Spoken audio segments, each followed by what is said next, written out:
Hi, I'm Nick from Drive Green, and today we're going to take a bit more of an in-depth look at some of the controls and media centre functions of your new Hyundai Kona. The Hyundai Kona has loads of spec and functions, and I'm going to try and cover as many of them as possible for you. To start with, let's take a look at the steering wheel controls. On the right hand side you have the cruise control options.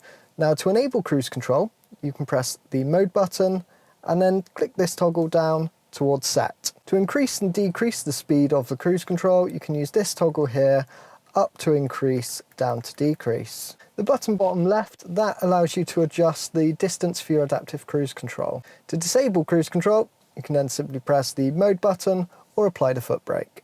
On the left hand side you have your media controls. This button at the top allows you to scroll through your different media sources. You have your volume on the left hand side, increase and decrease. This button allows you to scroll up and down through your different radio stations. This is your voice controls button, so you can hold this down and issue the car commands such as playing a certain song or navigating to a particular destination. And finally you have the phone buttons at the bottom to enable you to answer or reject a call. This button on the right hand side allows you to go through the dash displays, so you have your journey information, your satellite navigation info, your driving information, and your user controls. Each of these menus has further options, so for example on the first one we can actually scroll down for further information and reset that as well just by pushing the button in. If we go back to user controls, in here there is a whole host of options. In head-up display you can adjust things such as the display height, rotation and the brightness of the heads-up display. Driver's assistance just contains a lot of safety and lane keeping help. I would suggest you just leave all of this enabled. Indoor you can set whether to enable or disable the auto lock and unlock features. Lights enables you to adjust the one tap indicators. We usually set this to 3. Sound, in here you can adjust the volume of your parking sensors.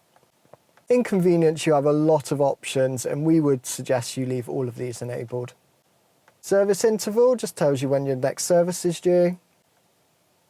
Other features just includes a few more advanced options such as changing temperature and tyre pressure units. If you do need to do that for any reason, that can be found within here.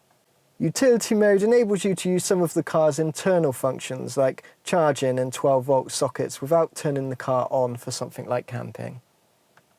Finally, you've just got the option to go back to the factory default settings. The regen on the Hyundai Kona can be controlled using the paddles behind the steering wheel.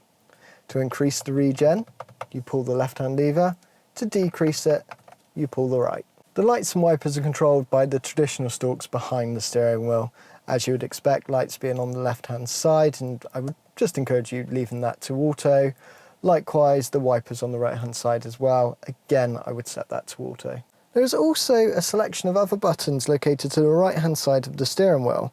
This includes your traction control, your lane assistance, your blind spot warning, pedestrian warning sound, charging timer override, and heads-up display on or off. You also have this button here which increases and decreases the media screen brightness. Briefly, before we move on to the media centre, I just want to run through the climate control system. Now to switch it on, you press the auto button here. You can adjust the fan speed using the right hand dial here. The temperature can be altered with the left hand dial. You'll see the temperature changing on the infotainment screen. This button will adjust the direction of the blown air. This enables or disables your air conditioning. This button sets the blowers only to operate on the driver's side. And this is your front and rear window demister.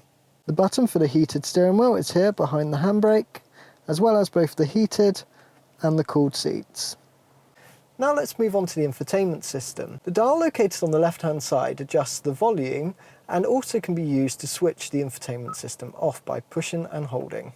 The dial to the right will allow you to zoom in and out of the satellite navigation, as well as changing radio stations, tracks and so on. Now the infotainment system itself can be operated using either the touchscreen or the physical buttons either side. First of all, if we go into radio, here you can see which radio station you're on and change that. We can go into list here, scroll down, and if we do want to save the station as a favourite, we click the plus here and select which option we want to save it to. Then you've got media.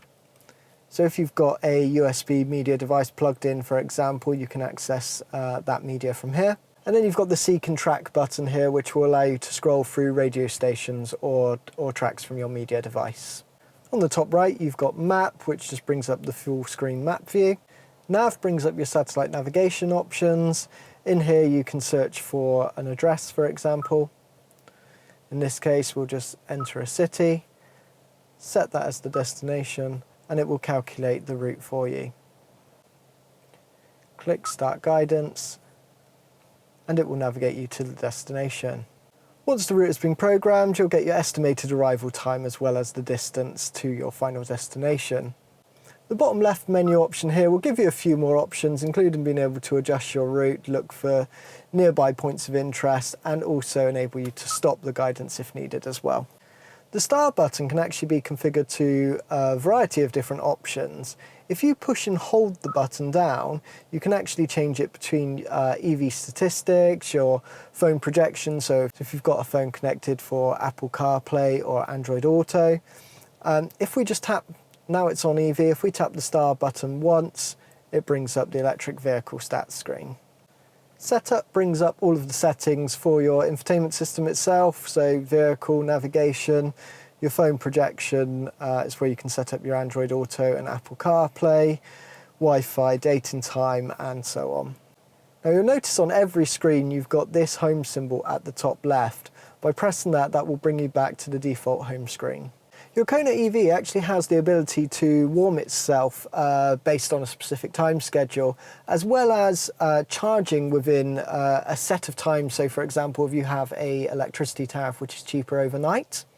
To access these options, from the home menu here, we can press this EV button, which brings you to the screen, same as what we've set up for the Star. So the bottom left-hand corner of this menu here, you can see the charge management. If we select that, we're presented with the charge management screen. Before we can go any further, we do need to set the next departure time. So we click this cog here, select the first departure. We can say 7 o'clock, Thursday and Friday mornings.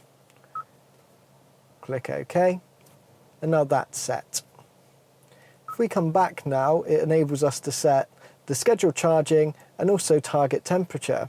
So if we go into scheduled charging, we can, for example, say I want this to go between 1 AM and 4 AM based on my off-peak tariff from my electricity supplier. Click OK.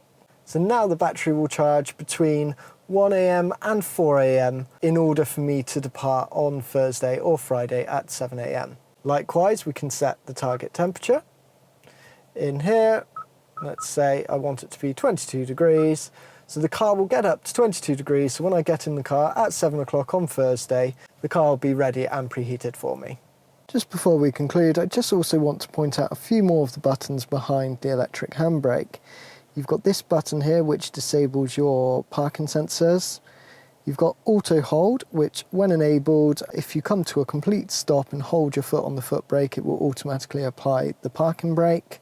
And you've also got your drive mode button here, which scrolls through a very economical eco mode, comfort, as well as sport if you're looking for a more zippier drive. So I hope you found this video useful. As you can see, the electric Kona really is packed full of great functions and features. And to be honest, I would just advise you spend half an hour or so just getting familiar with all of the menu options and setting everything to your preferences. If you do have any questions, please don't hesitate to give our team a call. We're always very happy to help our customers. Thank you very much for watching, and please consider subscribing for plenty more EV related content.